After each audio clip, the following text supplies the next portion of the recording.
Continue करते हैं, है ना। फर्स्ट अपना नेक्स्ट लिखो आप, वेरी इंपॉर्टेंट अगेन, हाँ लिखो नरसिंहगढ़ वन्य जीव अभ्यारण्य। नरसिंहगढ़ वन्य जीव अभ्यारण्य काफी महत्वपूर्ण है एग्जाम में, और काफी इंटरेस्टिंग फैक्ट्स भी हैं इसके, तो एग्जाम में आने जैसे। देखो इसमें तो कुछ खास याद करने वाली बात है नहीं। नरसिंह वन्य जीव अभ्यारण्य कहां पर होगा? नरसिंहगढ़ में। अरे सीधी बात है, तो नाम पर ही। पर देखो यहां पर एक आती है चिड़ीखो झील, काफी इंपॉर्टेंट, चिड़ीखो झील, है ना। लिखो यहां पर चिड़ीखो झील स्थित है। ये एग्जाम में आया हुआ क्वेश्चन है।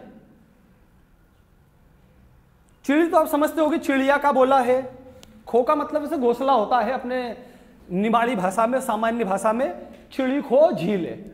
इसका वेरी इंपॉर्टेंट बात ये आती है, इस जगह को बोला जाता है मालवा का कश्मीर। मालवा का कश्मीर, कश्मीर कर लेते हैं, तो काफी इंपॉर्टेंट है, ध्यान रखना ये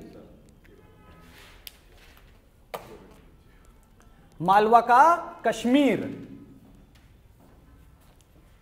तो ये लाइन ध्यान रखना, ये एग्जाम में आई है तुम्हारे पुलिस कांस्टेबल वगैरह के लिए बेहद इंपॉर्टेंट है। चिड़ीखो झील का ये भी काफी आईएमपी क्वेश्चन है। मालवा का कश्मीर कहा जाता है, और इसी जगह का एक और बहुत ही सुंदर नाम है मोरों का स्वर्ग। मोर, मोर पिकॉक, मोरों का स्वर्ग। यहां पे बहुत मात्रा में क्या पाए जाते हैं? मोर। राष्ट्रीय पक्षी है अपना। क्यों है राष्ट्रीय पक्षी? है मालूम है, क्योंकि पूरे भारत में पाया जाता है मोर, इसी कारण से उसको राष्ट्रीय पक्षी रखा हुआ है। तो ये तीनों लाइनें काफी इंपॉर्टेंट है। नरसिंहगढ़ में क्या रहता है, उसका नाम आ गया, इसलिए एग्जाम में ये क्वेश्चन तो कुछ खास बन नहीं पाता कि ये कहां पर है, लेकिन ये तीनों फैक्ट्स बिल्कुल 100% आने जैसे हैं। आज नहीं तो कल, और आए भी है बहुत बार। चिड़ीखो झील है यहां पर, मालवा का कश्मीर और मोरों का स्वर्ग, ठीक है ना, इसलिए इसका काफी ज्यादा वेटेज है। चलो अब इसके बाद आओ फेन वन्य जीव अभ्यारण्य। फेन वन्य जीव अभ्यारण्य। अभी देखो कल मैंने आपको बताया था, ये अपन ने अभी तक ये नहीं पढ़ा कि पर्टिकुलर वाइल्ड लाइफ सेंचुरी में कौन से एनिमल पाए जाते हैं, लेकिन कुछ खास ऐसे होते हैं जिनका बेहद ज्यादा अच्छा मेरिट होता है, तो वो जरूर आते हैं। अपन ने फेन इसीलिए पढ़ने जा रहे हैं। यहां पर जो हिरण पाए जाते हैं, इनकी आवाज कैसी होती है? जिसे भौंकने की। यहां पर पाए जाने वाले जो हिरण हैं, उसकी खास विशेषता क्या है कि ये भौंकने जैसी आवाज निकलती है। तो आपसे एग्जाम में यही पूछता है कि भौंकने वाले हिरण कहां पाए जाते हैं, सही है ना। तो आंसर क्या हो जाएगा? फेन वन्य जीव अभ्यारण्य में। तो ध्यान रखना, ऐसा जानवरों का स्पेशली नहीं पूछते हैं, जब उसमें कुछ स्पेशल कैरेक्टर होगा ना, तो वो आपसे पूछेंगे एग्जाम में। तो पहली लाइन तो यही लिखो कि यहां पर भौंकने वाले हिरण पाए जाते हैं। मंडला, बिल्कुल राइट। आप रहते हो क्या मंडला में? हाँ, फेन वन्य जीव अभ्यारण्य आराम से मेरे ख्याल से याद हो जाएगा, मंडला में। और खास विशेषता ध्यान ना, भौंकने वाले हिरण। एग्जाम में ऐसे क्वेश्चन बनते हैं जब कुछ यूनिक फीचर हो। ऐसे नहीं सभी एनिमल्स तो कॉमनली सभी जगह मिलते हैं, पर इसकी विशेषता क्योंकि ऐसे ट्रेस करने का अपने को आइडिया मिलता। अब आप बोलोगे सर इतने सारे जानवर है काका, हम याद करेंगे? तो अपने को याद करने की टेक्निक क्या कि इसकी खास विशेषता क्या है, तो ये इसमें विशेषता ये आती है, इसलिए कारण से ये काफी फेमस है। चलो फिर इसके बाद एक और लिखो, कट्ठीवाड़ा वन्य अभ्यारण्य। कट्ठीवाड़ा, कट्ठीवाड़ा, इसका नाम बहुत सुंदर है। कहां पर है कट्ठीवाड़ा? है नहीं, बन रहा है, वर्क इन प्रोग्रेस। तो देखो इसका जो दूसरा नाम है वो काफी सुंदर है, मयूर अभ्यारण्य। ऐसे क्वेश्चन आते हैं एग्जाम में कि मयूर अभ्यारण्य कहां स्थित है। मयूर अभ्यारण्य कहां स्थित है? कहां है? झाबुआ, बिल्कुल राइट। बस इतनी सी आपको मेरिट याद रखना है, देखो, और मेरे ख्याल से आराम से आप याद कर सकते हो। चिड़ीखो झील का, मोर का स्वर्ग, मालवा का कश्मीर, ये तो एक ही जगह के हैं। नरसिंहगढ़ वन्य अभ्यारण्य के आराम से याद हो जाएंगे। कट्ठीवाड़ा का भी आपको याद हो जाएगा, दोनों एक ही है, कट्ठीवाड़ा वन्य जीव अभ्यारण्य या मयूर अभ्यारण्य। ये प्रश्न वर्क इन प्रोग्रेस, झाबुआ। बहुत सारी बातें रहती है पर इसको ध्यान रखना है कि नहीं, काफी महत्वपूर्ण हो जाता है ये। नेक्स्ट लिखो सुरमेनिया। सुरमेनिया ये भी आया हुआ क्वेश्चन है एग्जाम में। सुरमेनिया वन्य अभ्यारण्य तो खंडवा जिले में प्रस्तावित है। खंडवा जिले में ये क्या है, प्रस्तावित है। ये सब आईएमपी क्वेश्चन है तुमको जो मैंने लिखवा है, ध्यान रखना इसको। एक और आता कामधेनु। कामधेनु वन्य जीव अभ्यारण्य, ये पूरे वर्ल्ड में एक ही बनेगा अभी, इससे पहले तक कोई इस तरह का नहीं है। यहां पर क्या है, गायों को प्रोटेक्ट करा जाएगा। काफी लंबे समय से चल रहा है, काफी इसमें वर्क हो चुका है। तो कामधेनु अभ्यारण्य जो है ये क्या कहां पर बनेगा, आगर मालवा में। और ये दुनिया में एक ही है कि गायों के लिए करा जा रहा है स्पेशली। अभी तक का ये ध्यान रखना। हाँ, आगर मालवा में। तो कामधेनु का भी ध्यान रखना। मयूर वाला ये दोनों एक ही है, कट्ठी वाला तुम्हारा नरसिंहगढ़ वन अभ्यारण्य। फेन बताया आपको, भोंकने वाले हिरन के लिए काफी महत्वपूर्ण है। ये सब स्पेशल वाले हैं तो 31, लेकिन उसमें से भी जो टॉप मोस्ट है एग्जाम में आने वाले वो है ना। और लिखते हैं, एक आता है तुम्हारा, लिखो गंगाऊ वन्य जीव अभ्यारण्य। गंगाऊ, इसका नाम सुना है आपने, काफी महत्वपूर्ण। हाँ, यस, वाइल्ड लाइफ सेंचुरी। वन्य जीव अभ्यारण्य मतलब हुआ wildlife sanctuary. Gangau wildlife sanctuary. Gangau ये है आपका, नाम सुना है इसका, छतरपुर। छतरपुर जिला।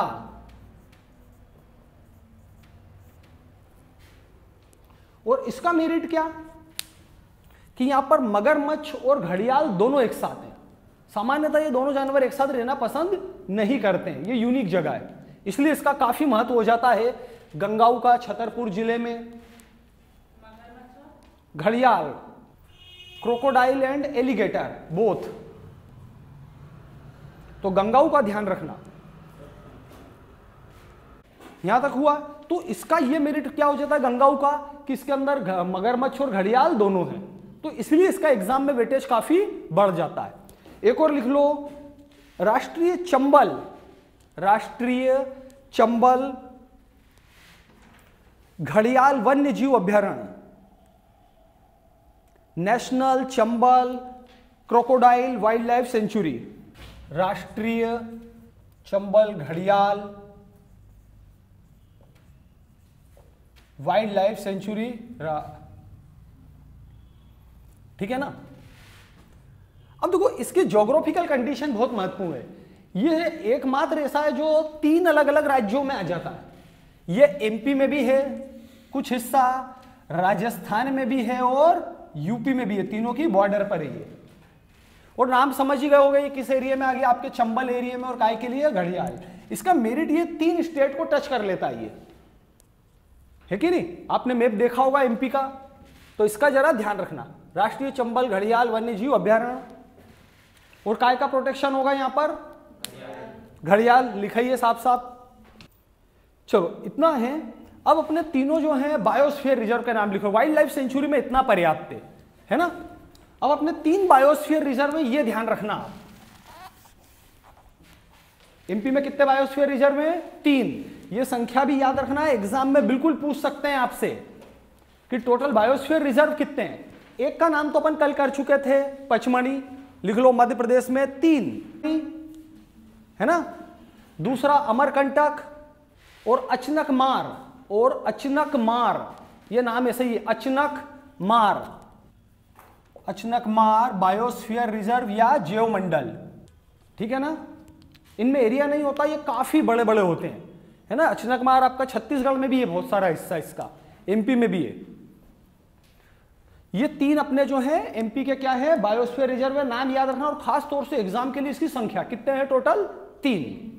ठीक है यहां तक। चलो अब इसमें तो इतना ही है जैवमंडल में, इससे ज्यादा की जरूरत नहीं है। वाइल्ड लाइफ सेंचुरीज आपको करा दी है। अब आते हैं अपन नेशनल पार्क पे। लिखो नेशनल पार्क्स ऑफ एमपी। कुछ बताओ कौन कौन से नेशनल पार्क है, कुछ के नाम याद होंगे आपको। Very good. और हाँ आगे, बांधवगढ़, अरे सही है ना, ये बहुत स्पेशल है, ये हमेशा हाईलाइट रहने वाले हैं। तो चलो सबसे पहले स्टार्ट करते हैं अपन कान्हा किसली से ही। कान्हा किसली राष्ट्रीय पार्क। अब अच्छा, ये राष्ट्रीय पार्क का मतलब क्या, वैसे मैंने कल बताया था आपको, राष्ट्रीय पार्क क्या होता है, व्हाट इज दिस। और इसके अलावा सेंट्रल गवर्नमेंट के अंडर में होने के अलावा, देखो सबसे पहली चीज, कोई भी जगह नेशनल पार्क कब बनेगी, जब या तो वहां हाथी हो, शेर हो, चीता हो, गेंडा हो, कल मैंने आपको बताया था ये सब, उसी जगह को क्या करा जाता है, नेशनल पार्क घोषित किया जाता है। सही है, ये बात सही है कि ये किसके अंडर में होगा, सेंट्रल गवर्नमेंट के, और ये काफी रिस्ट्रिक्ट एरिया होते हैं, है कि नहीं। तो सबसे पहले तो अब ये ध्यान रखो कि हाथी, शेर, चीता, गेंडा, ये सब जानवर वहां होना जरूरी है, अदरवाइज वो जगह नेशनल पार्क नहीं होगी, है कि नहीं। अपन ने अभी दूसरे भी पढ़े, तो वो नेशनल पार्क कहाँ है, क्योंकि वहां पर इनमें से कोई जानवर नहीं पाया जाता है। तो ये कल मैं लिखवा चुका था, ये ध्यान रखना। कान्हा किसली की विशेषता क्या, मध्य प्रदेश का सबसे बड़ा नेशनल पार्क, नोट करो इसको, ये बिल्कुल आने जैसा एग्जाम में है। कहां पर है ये, मंडला, लिखे मंडला, बालाघाट, काफी बड़े हैं ये। कहां पर स्थित है, सिचुएशन है इसकी मंडला में, मंडला, बालाघाट। अब देखो इसका एरिया, वैसे मैं बता देता हूं, इसका एरिया है 940 स्क्वायर किलोमीटर, पर इसका एग्जाम में इतना वेटेज नहीं है। महत्व की बात क्या, तो सबसे पहली लाइन जो कान्हा किसली के लिए महत्व की है वो क्या, कि ये मध्य प्रदेश का सबसे बड़ा नेशनल पार्क है, पहली चीज है ना। नेशनल पार्क कहां होता है, ये सब आपको मैंने आइडिया के लिए कल अपन बात कर चुके थे। सिचुएशन की पोजीशन जरूर याद है, किन जिलों में आते हैं, ये बहुत महत्वपूर्ण है ना। फिर आगे यहां पर क्या आती है, बंजर घाटी, दर्शनीय स्थल क्या है, बंजर घाटी। ये आपसे पूछा जाता है कि बंजर घाटी कहां पर है, बंजर घाटी, तो यहां ध्यान रखना, यहां पर क्या है, बंजर घाटी क्या है, दर्शनीय स्थल। होलू घाटी,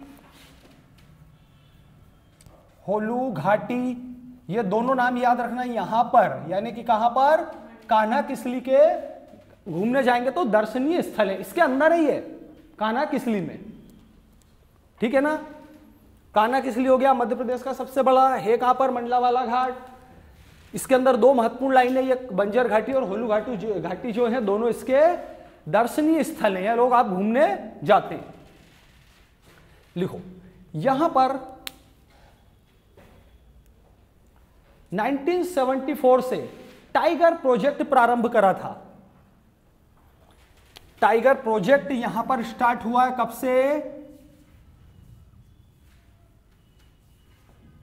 1974, ठीक है। अब ये स्टेब्लिश कब हुआ था, 1933, गुड, ये याद है इनको। 1933 में बना था, भारत की आजादी के पहले स्टेब्लिश हो गया था 1933 में। और आजादी के बाद 1955 फिर ये गवर्नमेंट के अंडर में आ गया, और आजादी के बाद इसे 1955 में राष्ट्रीय पार्क बना दिया गया। 33 में स्टेब्लिश हुआ है ना, ये ध्यान रखना। और 55 से ये क्या हो गया है, राष्ट्रीय नेशनल पार्क हो गया ये फिर, ठीक है। एक लाइन और ऐड कर लो, एमपी का सबसे पहला टाइगर प्रोजेक्ट यहीं स्टार्ट हुआ था। राज्य का सबसे पहला टाइगर प्रोजेक्ट कहां स्टार्ट हुआ था, कान्हा किसली में। इससे पहले मध्य प्रदेश में टाइगर प्रोजेक्ट अप्लाई नहीं हुआ था, इंडिया में नहीं। वो इंडिया की बात आती है, सबसे पहले में अपना जो पहला आता है जिम्स कार्बेट, वहां से स्टार्ट करा था, या नहीं, ठीक है यहां तक। तो इसमें इतने फैक्ट्स हैं। देखो अब मैं रिवीजन करवा देता हूं। सबसे बड़ा ये ध्यान रखना, मध्य प्रदेश का सबसे बड़ा है, काफी इंपॉर्टेंट। कहां पर है, मंडला बालाघाट। एग्जाम में ये दो पॉइंट्स और इंपॉर्टेंट है, कहां पर आता, बंजर घाटी और ओलू घाटी।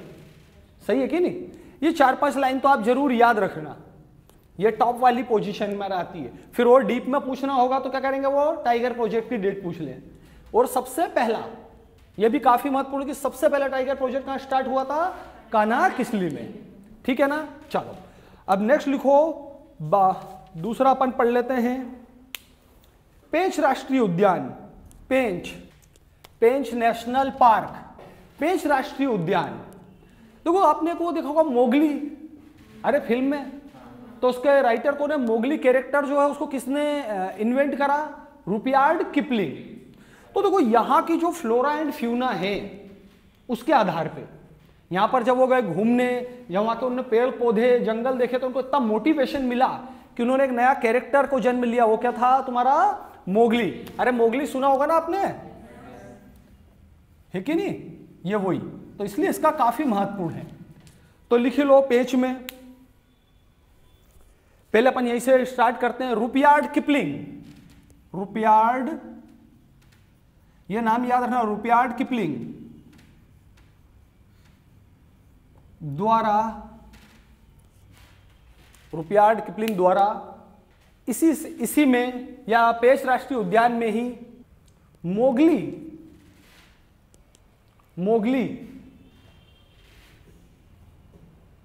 के चरित्र को जन्म दिया था। मतलब उनके दिमाग में ये आइडिया आया था, है कि नहीं? वो तो एक इमेजिनरी पर्सन है मोगली, कोई फिजिकल तो है नहीं। तो आइडिया कहां पर आया था? इसी जगह पर। उसका कारण क्या कि यहां पर इतनी ज्यादा फ्लोरा एंड फ्यूना, वनस्पति, पेड़ पौधे देखकर वो मोटिवेट हुए, है ना? तो ये लाइन याद रखना। अब इसी कारण यहां पर क्या बनाया गया है? Mowgli land. तो पहली लाइन लिखो, यहां पर मोगली लैंड का निर्माण किया गया है। मोगली लैंड का निर्माण किया गया है।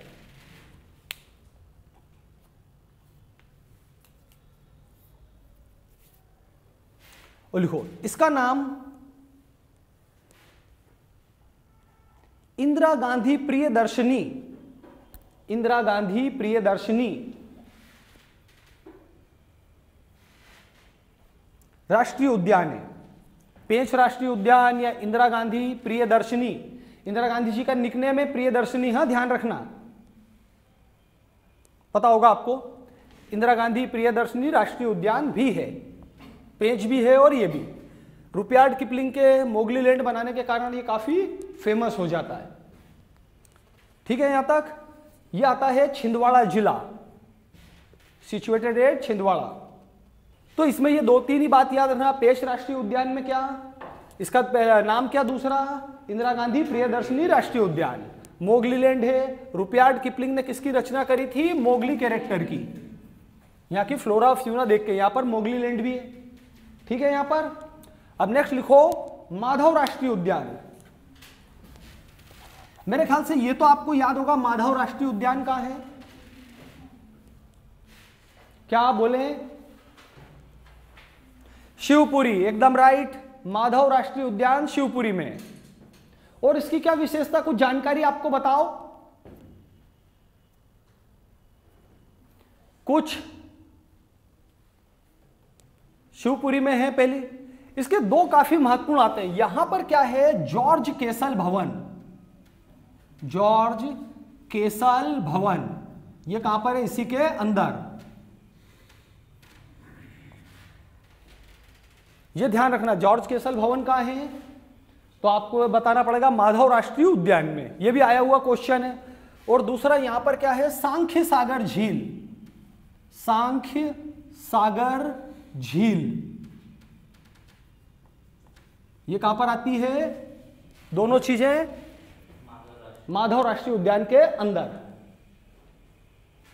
तो ये जॉर्ज केसल भवन के कारण काफी महत्वपूर्ण हो जाता है ये, और दूसरा सांख्य सागर झील के कारण। शिवपुरी में है, आपको आराम से याद हो जाएगा। बस इसमें ये इतना ही याद रखना, शिवपुरी, जॉर्ज केसल भवन, सांख्य सागर झील। 3 के अलावा चौथा क्वेश्चन अपनी एग्जाम में यहां से नहीं बनता है। अब अपन आगे चलते हैं बांधवगढ़ राष्ट्रीय उद्यान। बांधवगढ़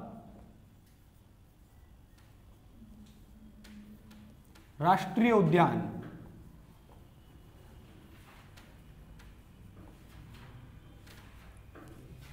है कि नहीं? काफी महत्वपूर्ण, काफी इंटरेस्टिंग, बहुत सारे अच्छे अच्छे फैक्ट्स हैं इसके। बिल्कुल, व्हाइट टाइगर पाए जाते हैं, ये तो है।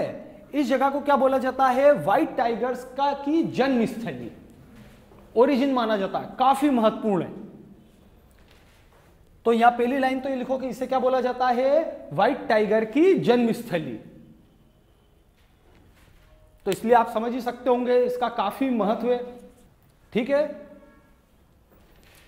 ये क्या है, 32 पहाड़ियों से घिरा हुआ है, 32 माउंटेन से इसके चारों तरफ 32 पहाड़ियों से घिरा हुआ है।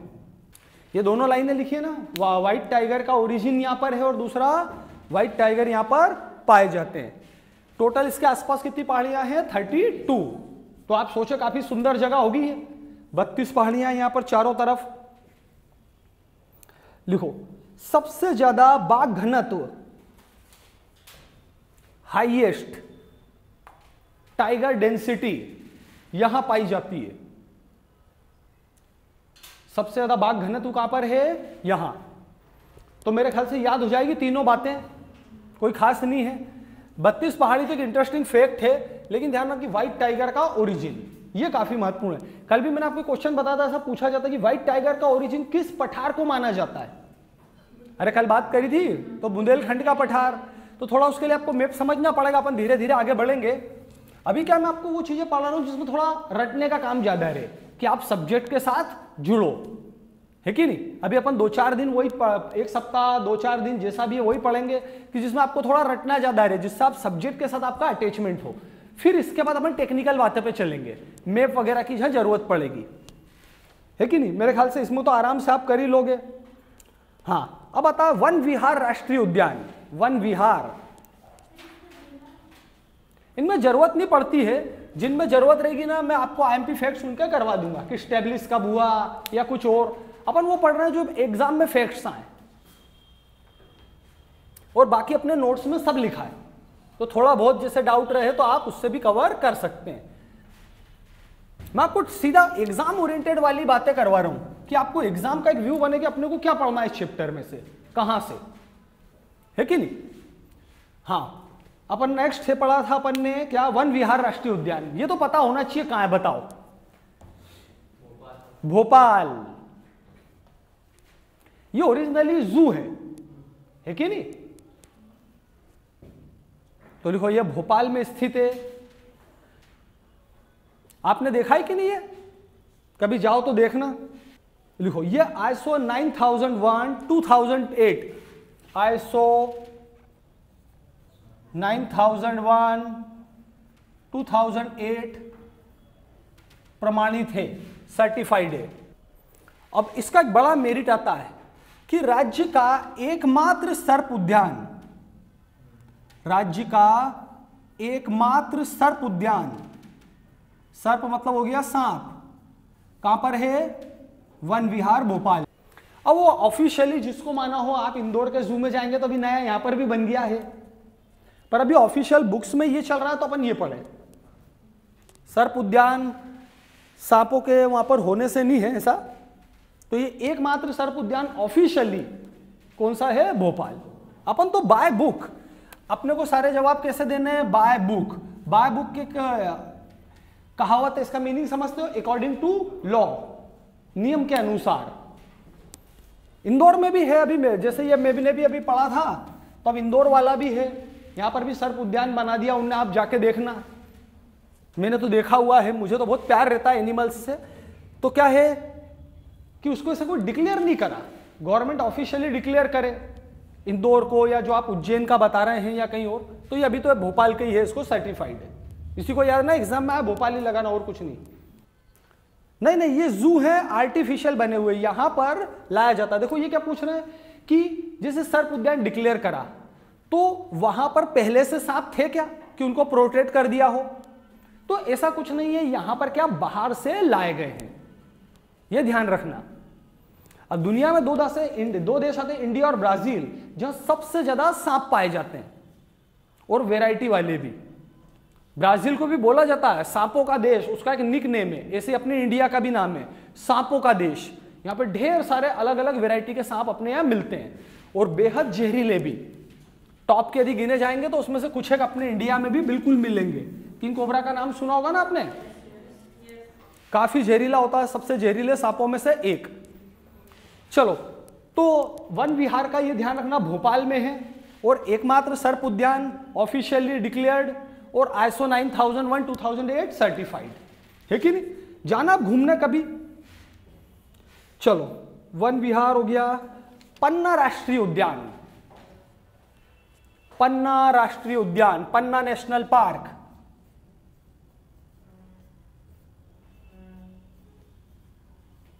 कहां ये? पन्ना में। अरे सही है। हाँ, जैसे देखो ये ऑनलाइन में बता रहे हैं छतरपुर, एरिया वही आ जाता है। मैं खुद खजुराहो गया था, जब देखा था बोल रहे थे कि राष्ट्रीय उद्यान चले जाओ, पर बरसात के कारण नहीं जा पाए थे। बरसात में नहीं चालू रहता ये पन्ना राष्ट्रीय उद्यान। अब वैसे क्या है, यहां पर बहुत मात्रा में बाघ थे, लेकिन क्या है, अलग अलग कारणों से गवर्नमेंट का कहना है कि आग लग गई थी और उसके कारण उनकी डेथ हो गई। तो इसको थोड़ा सा ही बदनाम हो गया है, पर पढ़ना पड़ेगा। दूसरा सरिस्का, इसको क्या बोला जाता है? दूसरा सरिस्का। मैं आपको बताता हूं व्हाट इज सरिस्का, नोट कर लो। इसे दूसरा सरिस्का कहा जाता है। सरिस्का नाम सुना कहां है? सरिस्का कहां पर है? सरिस्का नोट हो गया इतना। इसे दूसरा सरिस्का कहा जाता है, ये लिख लेना। सरिस्का राजस्थान में, पर यहां पर जो अपराधी लोग हैं उनके कारण बहुत अवैध शिकार हुआ। इसमें नाम भी था संसार चंद करके, एक जो है शिकारी आदमी था, अवैध रूप से शिकार करता था। तो बहुत बड़े लेवल पे यहां से सारे बाघ खत्म हो गए। अब धीरे धीरे गवर्नमेंट उसको रिकवर कर रही है। तो पन्ना में भी जैसा गवर्नमेंट का कहना है कि आग लगने के कारण यहां पे बहुत सारे जो हैं बाघ मारे गए हैं, तो इसका नाम क्या रखा गया है? दूसरा सरिस्का। तो ध्यान रखना इसको। वैसे नेगेटिव बात है, अपनी एग्जाम में थोड़ा नेगेटिव कम आता है, पॉजिटिव बातें ज्यादा आती है ना। हमेशा से इसका कोई मेरिट होता अच्छा तो वो एग्जाम के लिए ओरिएंटेड ज्यादा रहता है, नेगेटिव बात नहीं होती। आप भी ध्यान रखना, कोई बुराई होना किसी के बारे में तो एग्जाम में उसका वेटेज बेहद कम होता है, 0 मान के चलो। पर आपको क्या पढ़ाने में तो बताना पड़ेगा सब। अब लिखो, यहां पर राज्य का पहला रेप्टाइल पार्क बनाया गया। यह महत्वपूर्ण लाइन है। रेप्टाइल, रेप्टाइल मतलब क्या? नॉट सांप, रेंगने वाले जीव रेप्टाइल कहलाते हैं। रेप्टाइल पार्क, राज्य का पहला रेप्टाइल पार्क। रेंगने वाले जीव, सांप भी रेंगने वाला जीव है, छिपकली वगैरह, गिरगिट, ये सब क्या है? रेंगने वाले जीव। तो ये लाइन बेहद महत्वपूर्ण है कि राज्य का पहला रेप्टाइल पार्क कहां पर है? पन्ना में। ये लाइन दूसरा सरिस्का कहा जाता है क्योंकि बाघ यहां पर काफी बड़ी संख्या में आग लगने के कारण खत्म हो गए। चलो, अब नेक्स्ट आते हैं संजय राष्ट्रीय उद्यान। संजय राष्ट्रीय उद्यान, नेशनल पार्क, ये नाम याद रखना। हाँ, डुबरी, ये इसका पुराना नाम है, डुबरी नेशनल पार्क। आराम से याद हो जाएगा, मेरे ख्याल से कोई इतनी बड़ी चीजें नहीं है। अब इसका मेरिट क्या होता है कि छत्तीसगढ़ बनने के बाद इसका बहुत सारा हिस्सा कहां चला गया? छत्तीसगढ़ में।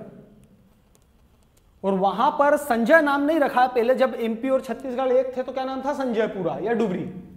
बाद में इसका नाम चेंज हुआ और छत्तीसगढ़ वाले हिस्से का नाम क्या रखा गया? गुरु घासीदास, है कि नहीं? तो नोट कर लो ये लाइन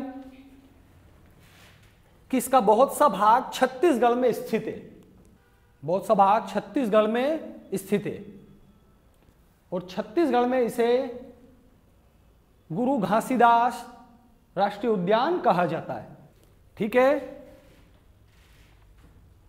सिचुएटेड एट एमपी में ही आएगा, सीधी में, सीधी।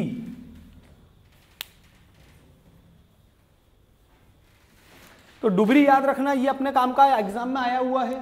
पोजीशन तो आपको बताया, सभी चाहे वाइल्ड लाइफ सेंचुरी हो, नेशनल पार्क हो, कुछ भी, एनीथिंग, सबकी महत्वपूर्ण है कि ये है कहां पर, है कि नहीं? अरे समझ रहे कि नहीं आप मेरी बात? कि जो भी नेशनल पार्क है, वाइल्ड लाइफ सेंचुरीज है, इसमें उनकी जिले का नाम तो जरूर याद रखना है, एमपी स्पेशल में। और यदि आप जैसे यूपीएससी देते हैं तो क्या पूछते हैं? राज्य का नाम। फॉर एग्जाम्पल अपन सरिस्का की बात करी तो आपसे क्या पूछेगा? सरिस्का किस राज्य में स्थित है? तो आपको आना चाहिए राजस्थान, या कान्हा किसली कहां पर है? एमपी में। बहुत सारे हैं, खैर वो इंडियन ज्योग्राफी का पार्ट है। एमपी में क्या आएगा? जिले का नाम। और ध्यान रखना, देखो एमपी की एग्जाम में एमपी जीके का काफी वेटेज होता है। चाहे कोई भी स्टेट में जाओ आप, राजस्थान दो, यूपी दो, बिहार दो, वहां की जो पुलिस की एग्जाम होगी या पीएससी होगी, इन सब्जेक्ट्स का काफी वेटेज होता है। इनको यदि आपके वीक चल रहे हैं फॉर एग्जाम्पल, तो फिर ये मान के चलना सिलेक्शन में बहुत प्रॉब्लम आना है कि सपोज आपने मध्य प्रदेश पटवारी दी, पुलिस दी, चाहे एसआई हो, कांस्टेबल हो, पीएससी हो, और ये सब्जेक्ट वीक हैं, उसका स्पेशल जीके, तो फिर ये आपको एग्जाम में बहुत दिक्कत देने वाला है, प्री मेंस दोनों में, जैसी भी एग्जाम का पैटर्न हो। तो इसको तो बिल्कुल मजबूती से करो, और बहुत इंटरेस्टिंग है ये पढ़ने में। देखो क्या सीधी बात, आप इनको क्या बार बार पढ़ा करो, ऐसा नहीं कि बस 15 मिनट पढ़ लिया। पढ़ाई को शौक बनाओ, हॉबी बनाओ, मजा आना चाहिए कि मैं नया नया सीखूं, ऐसा वही आदमी सिलेक्ट होता है। चलो यहां तक हुआ सीधी जिले में, इसमें इतनी बातें पर्याप्त है। अब अपन आते हैं वेरी इंपॉर्टेंट अगेन, लिखो डायनासोर जीवाश्म राष्ट्रीय उद्यान। डायनासोर, डायनासोर राष्ट्रीय, हाँ नेशनल पकड़, डायनासोर जीवाश्म राष्ट्रीय उद्यान। यहां फॉसिल्स हैं, देखो उसमें नाम ही आ गया। यहां पर क्या होगा आप समझ गए, डायनासोर के क्या रखे हुए हैं यहां पर, फॉसिल्स। अपने झाबुआ, धार जिलों में लगभग 98-2000 के आसपास ढेर सारे डायनासोर के अंडे, हड्डियां, ये बहुत निकले थे जमीन में से। तो फिर उसके बाद में गवर्नमेंट ने इनको क्या करा, प्रोटेक्ट। और अभी कहां पर है, इनके लिए एक अलग से उन्होंने क्या करा है, नेशनल पार्क बना दिया है। अब सोचो ना कि फॉसिल्स रखने के लिए नेशनल पार्क शब्द यूज हो रहा है, तो कितनी कीमती चीजें ये सब, डायनासोर्स के अंडे, फॉसिल्स, दूसरी चीजें, है कि नहीं। तो ये पहली चीज तो ये आता कहां पर है, धार, सबसे महत्वपूर्ण लिख लो। यह धार जिले में स्थित है। यह देश का सबसे पहला जीवाश्म उद्यान है। वेरी इंपॉर्टेंट लाइन, सोच सकते हैं इंडिया का सबसे पहला, और क्या है, जीवाश्म, फॉसिल्स रखे गए यहां पर। तो आप समझ सकते हैं इंडिया में सबसे पहली बार बना है एमपी में, तो इसका वेटेज आप समझ सकते हैं, ठीक है कि नहीं। अब इसी में आगे लिखो, इसी के अंदर कि यह राज्य का, अब मैंने राज्य बोला है, हाँ ध्यान से, दूसरा जीवाश्म पार्क है। राज्य का, कुछ कंफ्यूजन तो नहीं, पहली लाइन मैंने क्या लिखवाई है इसके पहले, देश का पहला डायनासोर, डायनासोर शब्द लिखो, डायनासोर और नोट कर लो, देश का सबसे पहला डायनासोर जीवाश्म पार्क है। वही आप कंफ्यूज हो जाते नहीं तो डायनासोर्स के लिए नहीं। और राज्य का दूसरा क्या है, फॉसिल पार्क। समझ में आया, पहले में क्या लगा हुआ है, डायनासोर शब्द, कि डायनासोरों के लिए सबसे पहले उनके फॉसिल्स को प्रोटेक्ट करने के लिए जो बनाया गया था वो कौन सा है, ये डायनासोर के लिए कौन सा है, ये वाला, ठीक है ना। और राज्य का दूसरा कैसे हो गया, क्योंकि देखो हमारे राज्य में और दूसरे फॉसिल्स को भी, पेड़ पौधे, अदर एनिमल्स के लिए भी एक ऑलरेडी हम बना चुके थे, जो अपन आगे लिखने जा रहे हैं, तब और क्लियर हो जाएगा। वैसे इसमें इतना ही है, धार का जरूर याद रखना।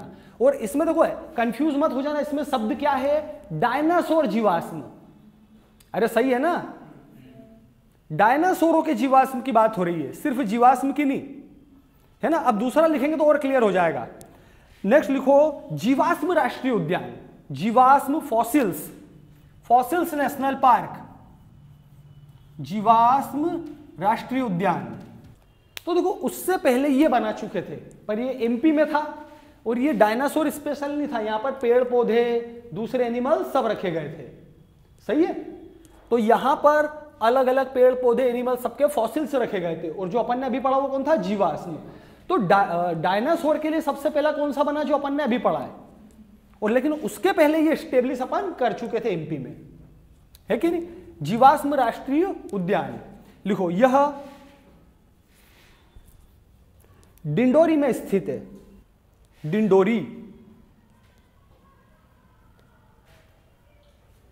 लिखो, यहां पर 4 से 15 करोड़ वर्ष तक पुराने जीवाश्म स्थित हैं। 4 से 15 करोड़ साल पुराने। अरे 15 करोड़ साल आप समझ सकते हैं कितने पुराने होंगे। 4 से लेकर 15 करोड़ साल पुराने तक क्या है, यहां पर फॉसिल्स हैं।